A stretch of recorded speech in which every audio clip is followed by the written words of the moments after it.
Hello, good morning. My name is Ankit Kumar. I welcome you all in our YouTube platform channel. देखो आज हम बात करने वाले हैं हमारे एक भावी बनने वाली जो मेंबर ऑफ पार्लियामेंट है जिनका नाम है कंगना रनावत। ये अपने कंट्रोवर्शियल स्टेटमेंट के लिए जो है ना हमेशा से मार्केट के एक लाइमलाइट में न्यूज में हमेशा बनी रहती है। रिसेंटली हमने देखा कि इन्होंने कल ही ये स्टेटमेंट दिया है कि नेहरू जी नहीं बल्कि जो हमारे फर्स्ट प्राइम मिनिस्टर थे वो इनकी जगह पे इन्होंने बोला कि जो हमारे सुभाष चंद्र बोस जी थे ये हमारे फर्स्ट प्राइम मिनिस्टर थे। अब जब से इन्होंने ये चीज़ बोली है कई सारे पॉलिटिकल जो यहाँ पे आपको एक्सपर्ट दिखेंगे उन्होंने अपनी राय दी है कि ऐसी बेवकूफ़ों जैसी बात कोई कैसे कर सकता है। इवन अगर हम बात करें तो सुभाष चंद्र बोस की जो भतीजी हैं जिन्होंने उनके ऊपर एक बुक लिखी है उन्होंने भी क्रिटिसाइज किया कि जो लिखा गया है जो बोला गया है बिल्कुल गलत बोला गया है। अब क्या था न्यूज में हम एक बार देख लेते हैं। तो कंगना रनावत ने अभी एक इंटरव्यू में ये बोला कि that Subhash Chandra Bose not Jawaharlal was the first prime minister of independent India. अब देखो इसका जो सुभाष चंद्र बोस के बारे में ये बोलने का जो वजह था तो आप समझोगे क्या हुआ था कि प्रोविंशियल गवर्नमेंट सेटअप किया गया था सुभाष चंद्र बोस के द्वारा 1943 में। तो जब ये प्रोविंशियल गवर्नमेंट का सेटअप किया गया था तो इस समय ये प्राइम मिनिस्टर बने थे। अब ये इंडियन टेरिटरी के प्राइम मिनिस्टर नहीं बने थे बल्कि इस समय देखो वर्ल्ड वॉर 2 चल रहा था और इंडिया टेरिटरी की अगर बात करें तो सिर्फ और सिर्फ इंडिया का जो पार्ट था वो थोड़ा सा नॉर्थ ईस्ट वाला पार्ट उस समय इसका पार्ट बना। इन सेकेंड जो अंडमान निकोबार वाला रीजन है सिर्फ इन 2 जगह पे हमने देखा था कि प्रोविंशियल गवर्नमेंट बनी थी। अब चूंकि इसने ऐसा बोल दिया है तो अब इस पे कंट्रोवर्सी क्रिएट हो गई कि आखिर इसने ऐसा स्टेटमेंट क्यों दिया है। अब एक बार हम देख लेते हैं formation of provincial government by Netaji क्या हुआ था इसको एक बार हम देखते हैं। तो देखो आज़ाद हिंद फौज का गठन होता है और आज़ाद हिंद का मतलब ही होता है फ्री इंडिया और इसका जब गठन होगा और इसके बाद क्या होगा कि सुभाष चंद्र बोस जो है सुभाष चंद्र बोस 21 अक्टूबर 1943 को क्या करेंगे प्रोविंशियल गवर्नमेंट की स्थापना करेंगे सिंगापुर के अंदर।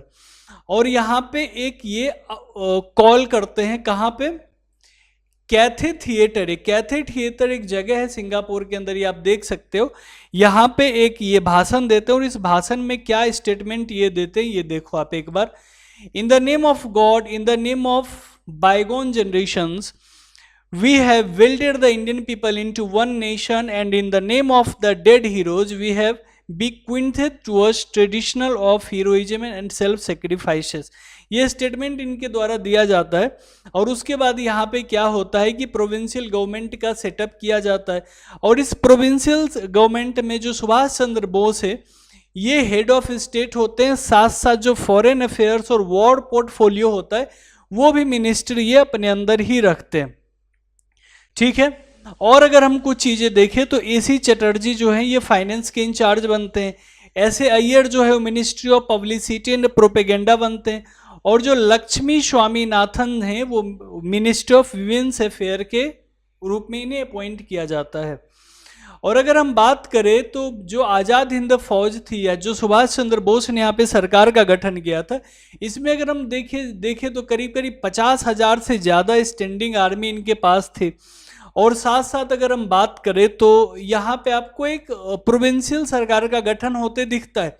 लेकिन अब बात यहाँ पे ये हो रही है कि ये इंडियन टेरिटरी की बात नहीं की जा रही यहाँ पे क्योंकि इंडिया जो आज़ाद हुआ वो 1947 में हुआ है और ये एक प्रोविंशियल सेटअप था जिसको सिर्फ और सिर्फ एक्सिस ग्रुप ने यहाँ पे मान्यता दी थी। देखो कोई भी प्राइम मिनिस्टर बनता है तो उसको मान्यता मिलनी चाहिए लेकिन इनको मान्यता ज़्यादा नहीं मिल पाई थी। Azad Hind government claimed authority over all Indian civilian and military personnels in Britain south east Asian colonies. अब देखो ये चीज़ क्लियर किया गया है कि जो आज़ाद हिंद गवर्नमेंट बनी थी ये कहाँ पे बनी थी तो ये भूटान वाले एरिया सिंगापुर और जो मलय पेनिनसुला है उस एरिया में आपको देखने को मिला था। इंडिया के अंदर हम देखते आगे कि वो आपको कहाँ पे अंडमान निकोबार वाले रीजन में देखने को मिलेगा। It also claimed perspective authority over all Indian territory that would be taken by Japanese force and Bose Azad Hind Fauj. हमने देखा था ना जापान ने अच्छा खासा अटैक कर रखा था वर्ल्ड वॉर 2 के टाइम पे। अगर एक हिस्टोरिक फैक्ट देखो तो जैपनीज फोर्स ने इतने रेफ, इतने बलंडर्स किए थे इस रीजन में कि ये अनवियरेबल है आज के टाइम तक।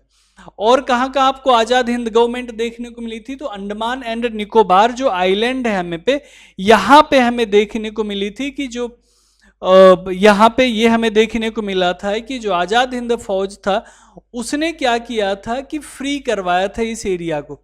यहाँ पे जो वो पहले से जो काम कर रहे थे लोग, तो उनसे क्या किया था, फ्री करवाया गया था सुभाष चंद्र बोस के द्वारा अंडमान निकोबार को। और इसीलिए हमने देखा ना कि इसका स्वराज और शहीद द्वीप, इसका नामकरण, नाम भी चेंज कर दिया गया था उसके बाद। ठीक है, तो ये सारी कुछ चीज़ें थी जो कि हमने वहाँ पे देखा था आज़ाद हिंद गवर्नमेंट के टाइम पे। देखो अगर देखा जाए ना तो 30,000 प्लस जो था ना यहाँ पे मलय पेनिनसुला के आसपास ही आज़ाद हिंद फौज की जो पॉपुलेशन है वो देखने को मिलती है। अब अगर बात आती है कि इस सरकार को रिकॉग्नाइज किसने किया था, देखो अगर आप सरकार बनाते हो तो उसको इंटरनेशनल रिकॉग्निशन चाहिए। अगर आप नहीं रिकॉग्नाइज करवा पा रहे हो तो फिर वो सरकार जो है उसको कोई मान्यता नहीं मिलेगी, तो फिर किसी काम की नहीं रहेगी। तो डिप्लोमेटिकली जो था, अब सुभाष चंद्र बोस जी ने जो सरकार का फॉर्मेशन किया था, अगर उसकी हम बात करें तो सिर्फ और सिर्फ एक्सिस पावर जो थे, अब कौन कौन से थे एक्सिस पावर में? एक्सिस पावर के अंदर कौन थे? जर्मनी थे, जापान थे, इटली थे। तो इन सब ने मिलके क्या किया था कि बोला था कि ठीक है, जो आपने सरकार बनाई है इसको हम रिकॉग्नाइज करते हैं। हालांकि हमें आज़ादी कब मिली थी? 1947 में। और आज़ादी के बाद की अगर हम बात करें तो जो हमारे सबसे पहले प्राइम मिनिस्टर बने वो कौन बने? तो वो बने सुभाष चंद्र बोस। इसीलिए हम सुभाष चंद्र बोस को ही first prime minister of India कहते हैं, ना कि पंडित जवाहरलाल नेहरू बने थे, तो इसीलिए हम पंडित जवाहरलाल नेहरू को ही first prime minister of India कहते हैं, ना कि सुभाष चंद्र बोस को।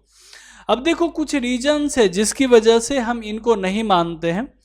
अब ये रीजन्स आपको यहाँ पे दिया गया है, आप एक बार इसको भी देख लीजिए। ठीक है, अब इसका कंक्लूजन क्या है? तो कंक्लूजन मैंने आपको बताया कि दो मेन रीजन है जिसकी वजह से हम ये नहीं मान सकते कि सुभाष चंद्र बोस जो थे वो हमारे प्राइम मिनिस्टर थे।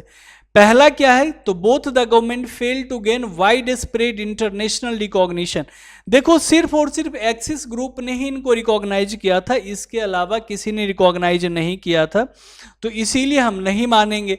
और सेकेंड रीजन अगर देखें तो सेकेंड रीजन क्या है? The government never controlled Indian territory. हमने क्या देखा कि इंडियन टेरिटरी के अंदर सिर्फ और सिर्फ अंडमान निकोबार जो आइलैंड था ना, उसी को हमने यहाँ पे ऑक्यूपाई किया था। बाकी हमने कहाँ पे ऑक्यूपाई किया था? अगर हम बात करें तो हमने देखो कहाँ पे ऑक्यूपाई किया था, मैंने आपको पहले भी बताया था। तो कहाँ, ये देखो ये वाला जो पोर्शन है ना, बर्मा वाला, सिंगापुर वाला और जो मलय पेनिनसुला वाला है, इन सब रीजन को हमने यहाँ पे ऑक्यूपाई किया था। इसीलिए हम फाइनली यही कंक्लूड करेंगे कि जो हमारे first prime minister of India बने थे वो पंडित जवाहरलाल नेहरू बने थे, ना कि सुभाष चंद्र बोस। अब सुभाष चंद्र बोस जी के बारे में कुछ चीजें मैं आपको बता देता हूं कि सुभाष चंद्र बोस जी जो है ये कटक उड़ीसा में पैदा हुए, और त्रिपुरी और हरिपुरा सेशन, ये दो सेशन इनके लिए बहुत ज़्यादा इंपॉर्टेंट है। उसके बाद कांग्रेस से इनका क्लैश हो जाता है, तो फाइनली ये क्या करते हैं, फॉरवर्ड ब्लॉक बनाएंगे और 1942 में क्या करेंगे, इंडिया से बाहर चले जाएंगे और उसके बाद ये आईएनए बनाते हैं। अब देखो रिसेंटली ये न्यूज में क्यों आया, तो कंगना रनावत, ये देखो ये अपने उल्टे सीधे स्टेटमेंट के लिए मशहूर है। तो इसने ये बोल दिया था कि जो आज़ाद हिंद फौज है ना, जिसको सुभाष चंद्र बोस ने बनाया था, तो जो प्रोविंशियल गवर्नमेंट बनी थी, तो इसके हिसाब से इसने ये क्लेम किया कि जो सुभाष चंद्र बोस है ये हमारे फर्स्ट प्राइम मिनिस्टर है। हालांकि अब इसके क्लेम करने से क्या हो जाएगा, ये एक बॉर्डर महिला है। अब देखो इसने इससे पहले भी बहुत सारे ब्लंडर्स फैलाए हैं।